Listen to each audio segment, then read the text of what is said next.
একজন সন্তান বাবার হাত ধরে হাঁটছে, বাবা বলে ডাকছে, তখন আসলে নিজের কাছে কেমন লাগে? কেমন লাগবে? অবশ্যই ইচ্ছা করে যে হাঁটার, কিন্তু তা তো আর সম্ভব না। বাবার কথা শুনতেই চোখের কোণে অঝোর অশ্রু চলে আসে কেন? সরি ভাইয়া, এই বিষয়ে আর কথা বলতে চাচ্ছি না।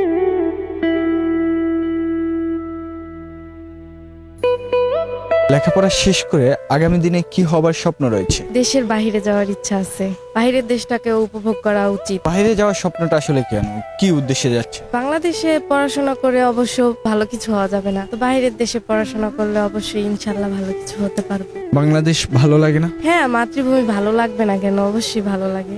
বাবা ও মা আপনাকে নিয়ে কি স্বপ্ন দেখছে?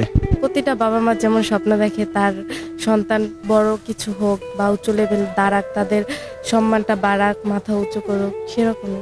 বাবা ও মায়ের ভিতরে সব থেকে বেশি আদর কার কাছ থেকে পাওয়া হয়? মায়ের কাছ থেকে। আমি তো জানি মেয়েদেরকে বাবারা ভালোবাসে।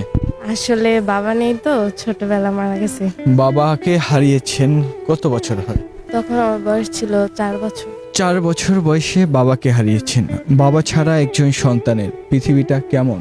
আসলে আমার ভাইয়া আছে 3 জন বড়, আমি বুঝিনি যে বাবা ছাড়া পৃথিবী কেমন। আমার ভাইয়ারা সবসময় বাবার অভাবটা পূরণ করেছে। চাইলেও কি কেউ বাবার শূন্যতা পূরণ করতে পারে? না, সেটা পারে না, কিন্তু তবু যতটা সম্ভব আমার ভাইয়ারা পূরণ করেছে। বাবা বলে রাখতে ইচ্ছা করে না? হ্যাঁ, অবশ্যই, করবে না কেন। একজন সন্তান বাবার হাত ধরে হাঁটছে, বাবা বলে ডাকছে, তখন আসলে নিজের কাছে কেমন লাগে? কেমন লাগবে? অবশ্যই ইচ্ছা করে যে হাঁটার, কিন্তু তা তো আর সম্ভব না। বাবার কথা শুনতেই চোখের কোণে অঝোর অশ্রু চলে আসে কেন?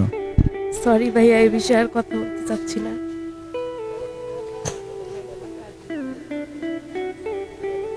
যখন প্রতিষ্ঠিত হবেন তখন ফ্যামিলির জন্য কি করার স্বপ্ন রয়েছে? ফ্যামিলির জন্য যতটুকু সম্ভব অবশ্যই করব। বিশেষ করে আমার ভাইয়ারা ছোট থেকে অনেক কষ্ট করছে আমাদের জন্য, তাদের জন্য ভালো কিছু করার চেষ্টা করব। মেয়েরা তো বিয়ের পরে সব কথা ভুলে যায়। না না, এটা কখনোই সম্ভব